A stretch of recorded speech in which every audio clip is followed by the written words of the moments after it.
Good morning, everyone. Happy Monday. Hope we had a lovely football weekend. I know I'm doing this review today. Decided to do it this morning because I decided to take it easy after yesterday's game. Wow. I really wonder, before I even review yesterday's game against North Melbourne at Marvel, whether the Saints did their best to try and save the game or even draw the game, especially in that last quarter. Anyway, we'll get more into it. Before we commence the review in this recording, I'd like to first take this opportunity to acknowledge a sponsor, which I've been doing in my last few videos, Size Free Foods. You can see their banner on the top right of this recording. They're a very well-known Indian manufacturing company in Australia and globally that are known to provide wonderful Indian dough for making steamed pancakes and fried pancakes and serving amazing Indian style yogurt, along with some sweet and cool drinks, cool sweet and salted drinks. So please do look them up or get in touch with them if you're interested in any of their products. And once again, I'd like to thank them for agreeing to be a sponsor for this YouTube channel. On the other corner of this recording, you'll see Oroki School of Excellence. It's an academic tutoring school founded by my wife and I in Melbourne, and it's a school that offers individual and group tutoring for mathematics, years 5 to 12, as well as the jazz drumming, octopad, which is an electronic percussion instrument, and South Indian classical drums. So if you have a child, or if you know of anyone who's interested to enroll in this school, please feel free to ask them to get in touch with me. Enrollments are open throughout the year. We'll be happy to assist further and talk further about it. Okay, well, what a close shave it was yesterday, yeah? I mean, at the end of the day, a win's a win. Got to take it and run. But it was very scrappy, there's no doubt about it. Look, I know North Melbourne were humiliated and annihilated by the Cats last week. So you knew they'd come out guns blazing. They didn't quite get the win, but to at least, command some, respect from their fans and some, admiration, you knew they'd come out firing. And North Melbourne are a team have been building for quite some time, let's face it, okay? They've been building for quite some time. They've been having some hammerings this year, but if you take a leaf, or if you park aside their thrashings that they've copped this year, they've been more competitive than most would think. So, yeah, we knew going into this game we still had to play our best if we were to be any chance. Remember one thing, North have also lost narrowly against pretty good teams. They lost to Fremantle not long ago by 7 points. They took it up to, who else did they take it up to? They drew with Brisbane Lions, mind you. That's not an easy thing to do. They lost to Melbourne by only 6 goals. I know they got spanked by Cats last week. They lost to Crows very narrowly early in the Adelaide Oval, which is not an easy thing to do, mind you. So they have been very competitive. They've got some youth coming through, and I guess the thing that really helps St Kilda, not using this as an excuse, is they didn't have their ruckman, Tristan Sherry, okay? Look, you got to play with anyone and everyone, I get that, but he's a weapon ruckman, an All-Australian ruckman, great ruckman, and always is good at giving North first use, okay? Just breaking down the game quarter by quarter, I thought the Saints started well. Max Heath got them on the board. But since then, North Melbourne were, they used the corridor, they spread pretty well, they won a lot of contested possessions, and they capitalised with the 19-point lead at quarter time. They took their chances. Guys who have had their backs to the wall quite lately, like the Luke Davies, Uniac, Harry Season, all bobbed up and really, provided first use for their team. Second quarter, I thought they extended that, but St Kilda sort of fought back and got the game on their terms, thanks to some Jack Higgins goal, an amazing goal by him. Then Rowan Marshall bobbed up as one of the tools, and then we had Mitch Owens, who sort of lifted his intensity. So I thought they did well, but it was still not enough to hold on. It was only a 1-point lead at half time. It was an even contest, let me be honest about it. I know North Melbourne are very good with the contested positions. They were quite attacking, but quite even. Third quarter is when it was sort of the floodgates slowly started opening. Saints kicked the first goal through Sharman. Then North bobbed with the next 2 and took the lead. Then Saints kicked the next 5 actually, and took a 24-point lead or thereabouts at 3/4 time. So you sort of think that a game that was ebbs and flows in the first half slowly went St Kilda's way in that third quarter. You could tell St Kilda took their time to sort of play their brand of football. It's as simple as that. So Yeah, it was no doubt a very hard fought contest till that half time, and even in the early stages in the third quarter. And then at 3/4 time, you sort of think, okay, maybe that was enough for St Kilda to hold on. No guarantee, because you don't know what North are going to do. But guess what? North went, just when you guessed it, North came out firing that last quarter. Okay, they kept throwing the kitchen sink at St Kilda, did everything they could to win momentum. They missed a few gettable shots, so maybe if they got those, all about the what ifs.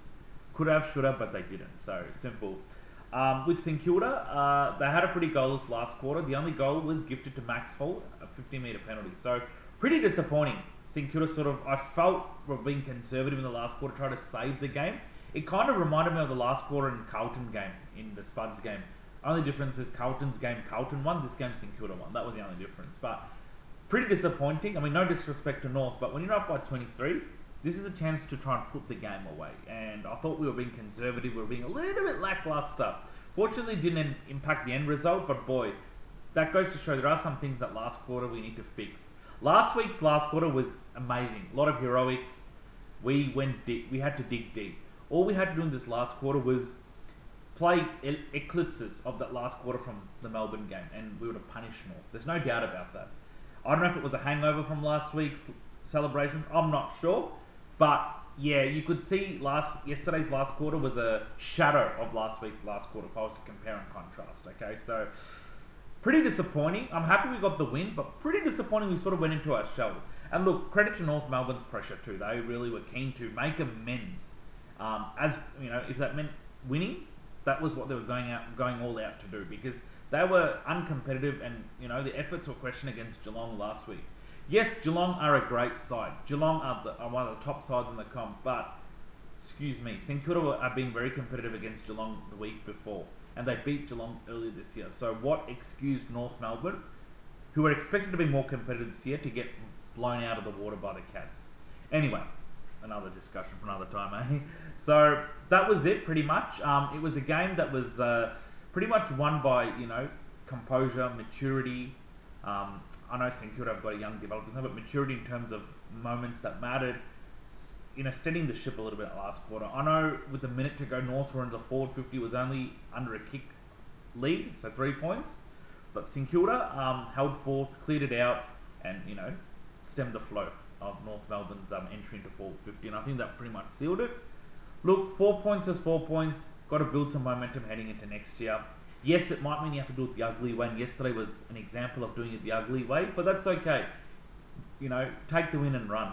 Come on. You look at all the teams in the top 8. How many of all their wins have been very convincing? Like Collingwood, you know, they've lost a few, but some of their wins have been pretty narrow. You know, it's not that all their wins have been 50 plus points. Brisbane Lions, they drew to North Melbourne, the same North Melbourne outfit. They won a few games pretty narrowly too. It's not that they put teams out of the water in every game. Same with Geelong. Same with Gold Coast. So they've had some close encounters, but at the end of the day, it is a pretty even competition in that regards. It's a game of inches, guys. Football. Doesn't matter who you play on the ladder. You're off by a few percent, or you know, a few minutes, you'll get found out. Okay, you saw that yesterday against North. You're a little bit off, they can capitalise. So yeah, it's great to get the win. To just take it and move on. Next 2 games are another winnable game to add to the wins and losses. Richmond at the MCG, who came off an absolute drubbing against Gold Coast. You expect them to come out firing and be as competitive as they can, similar to North of yesterday. But St Kilda should be able to win that. And then Essendon at Marvel, so who have been going through a lot with their injuries and losses, and who are expected to finish bottom 4. So a couple more wins to bank for the end of the season. Get some momentum and have a good off season with some big acquisitions to come in the off season. So that's all I can really ask for from the club. Build in. Yes, it's not about draft picks always. We've done our drafting. It's about time we get the big names. You need to have a winning formula, guys. You've got to have a winning formula. Part of attracting big names is winning formula. I know I don't want to mention his name again, but Josh Battle, he might say he's got family connections with Hawthorn. He grew up supporting the Hawks. The answer is obvious. Hawthorn were on the up, okay? He's playing for a team now who are high on the ladder. Again, they're not guaranteed to play finals this year, okay? But he saw them surging last year. He saw the future's very good there. Hawthorn created a winning culture, whether we liked it or like to acknowledge that or not. The reality is they created a winning culture. You're 0-5. 0 wins and 5 losses after 5 rounds. And to surge towards finals from that point is very difficult. And Hawthorn did that. Kudos to them.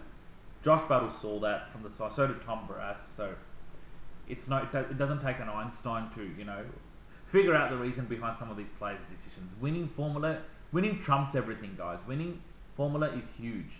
It's about, draft picks. Well, North Melbourne have been on the bottom for quite some time. Is it helping them? Probably not.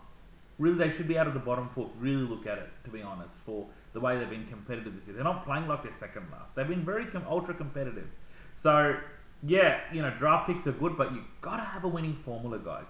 And especially if you want to be taken seriously and contend sooner than later, your winning formula starts now. Okay? I'm not saying you've got to win every game. That'll be nice.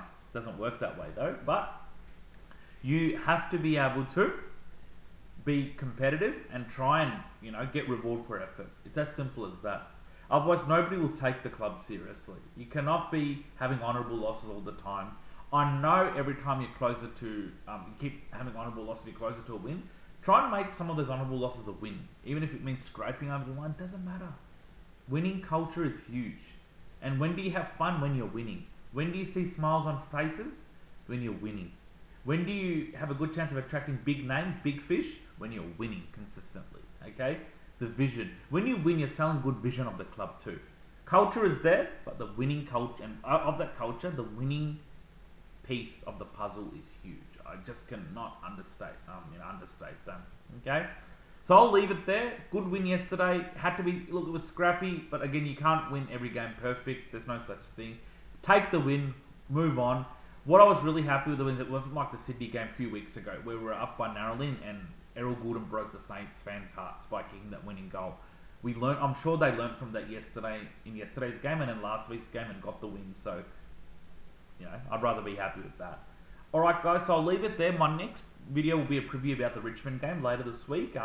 And that will be at the MCG this Saturday at 1:20. So it's a St Kilda away game, Richmond home game. Obviously I can't get in with my home game membership, so I won't be going, but we'll see it on TV and cheer the boys. We'll talk more into that, and if there's any other content in the meantime to I feel that's worth talking about or elaborating, I'll definitely make a mention of that. Okay, so take care, guys. Have a lovely week ahead. Enjoy the sun. Seems to be a beautiful sunny day in Melbourne, and I'll talk to you later this week. Take care and bye bye.